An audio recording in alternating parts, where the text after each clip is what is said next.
एक 20 ओम प्रतिरोध वाला धारा मापी, जो धारा मापी का प्रतिरोध दे रहा कितना दे रहा, 20 ओम दे रहा।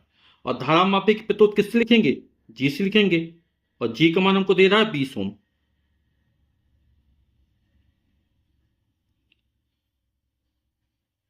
0.005 एम्पियर धारा से पूरे पैमाने का विक्षेप देता है। यानी कि IG गैल्वेनोमीटर या धारा मापी में प्रवाहित धारा पूरे पैमाने का विक्षेप देता है ना। तो IG का मान कितना हो जाएगा, 0.005 एम्पियर। इसे 1 एम्पियर तक धारा नापने वाले अमीटर में किस प्रकार बदलेंगे। तो जब धारा मापी को अमीटर में बदला जाता है तो क्या करते हैं, धारा मापी के समांतर क्रम में एक अल्प प्रतिरोध का तार, जिसको बोलते हैं शंट, लगा देते हैं, है ना। तो अमीटर की परास जितनी ज्यादा होगी, शंट के प्रतिरोध का मान उतना ही कम होगा। ठीक है, यानी अमीटर की परास यानी रेंज जितनी अधिक से अधिक धारा माप सकता है, तो अमीटर की परास ज्यादा से ज्यादा कब होगी, जब शंट के प्रतिरोध का मान कम से कम होगा। ठीक है, तो 1 एम्पियर तक धारा नापने के लिए, यानी जो आई का मान हमको दे रहा है वो कितना दे रहा है, 1 एम्पियर दे रहा है। और किस प्रकार बोले, शंट हमें लगाना है, एस का मान हमें ज्ञात करना है। और फिर कह रहा है इस प्रकार परिवर्तित अमीटर का प्रतिरोध ज्ञात कीजिए। तो सबसे पहले हम शंट का प्रतिरोध ज्ञात कर लेते कितना है। तो सूत्र लगा देंगे। सूत्र क्या होता है, एस बराबर आई जी अपॉन आई माइनस आई जी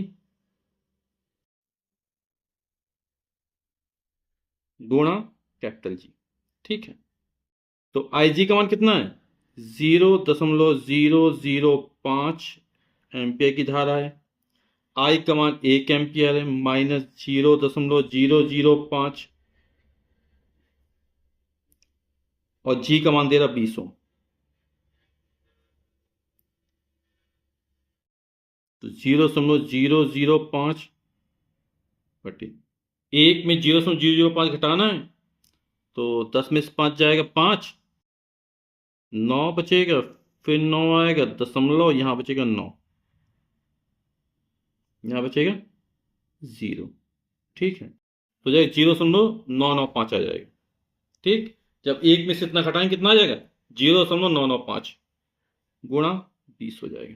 ठीक, अब यहाँ 1 2 3 स्थान दशमलव, यहाँ 3 स्थान दशमलव हट जाएगा, हो जाएगा 5/995 गुणा 20।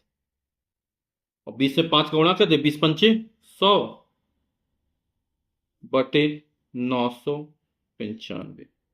तो इतने ओम का जो शंट है उसका प्रतिरोध कितना निकला, इतना निकला। तो 1 एम्पियर तक धारा नापने वाले अमीटर में किस प्रकार बदलेंगे, तो 100/995 ओम का जो शंट प्रतिरोध है उसको लगाकर बदलेंगे, है ना। और कैसा लगेगा, समांतर क्रम में लगेगा। अब हमें इस प्रकार परिवर्तित अमीटर का प्रतिरोध ज्ञात करना है।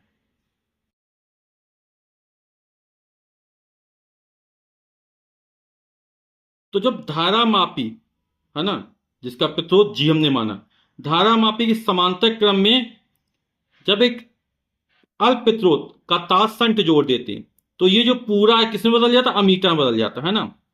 ठीक है, तो अब परिवर्तित अमीटर का प्रतिरोध ज्ञात करना है। तो जो जी है, धारा मापी कुछ ना कुछ प्रतिरोध होगा, वो जी हमने माना, शंट का प्रतिरोध ऐसे, तो ये दोनों कैसे जुड़े हुए हैं, समांतर क्रम में जुड़े हुए, है ना।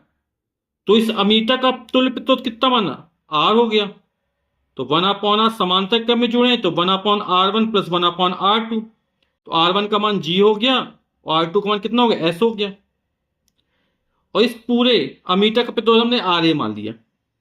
ठीक, तो 1/RA 1/G, और G का मान कितना दिया, 20 ओम दिया, प्लस 1/S, और S का मान अभी हमने निकाला, कितना निकाला, 100/995।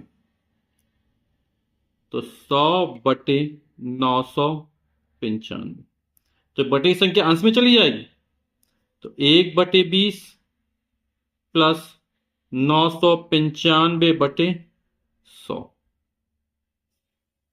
लघुत्तम आएगा 100। 20 का भाग 100, 20 25 100, 5 एकम 5, प्लस 100 का भाग 100 में एक बार जाएगा 995। 995 5 जोड़ा कितना हो जाएगा? 1000/100। 1000/100 भाग देंगे कितना आएगा? 10 आ जाएगा। 10/1 1/RA बराबर। तो हमें RA का मान ज्ञात करना, दोनों को पलट दो, व्युत्क्रम कर दो, तो RA बराबर निकल आएगा 10/1 यानी 1/10 यानी 0.1 और प्रतिरोध का मात्रक ओम। तो वीडियो देखने के लिए आप सभी का बहुत बहुत धन्यवाद। Thank you so much.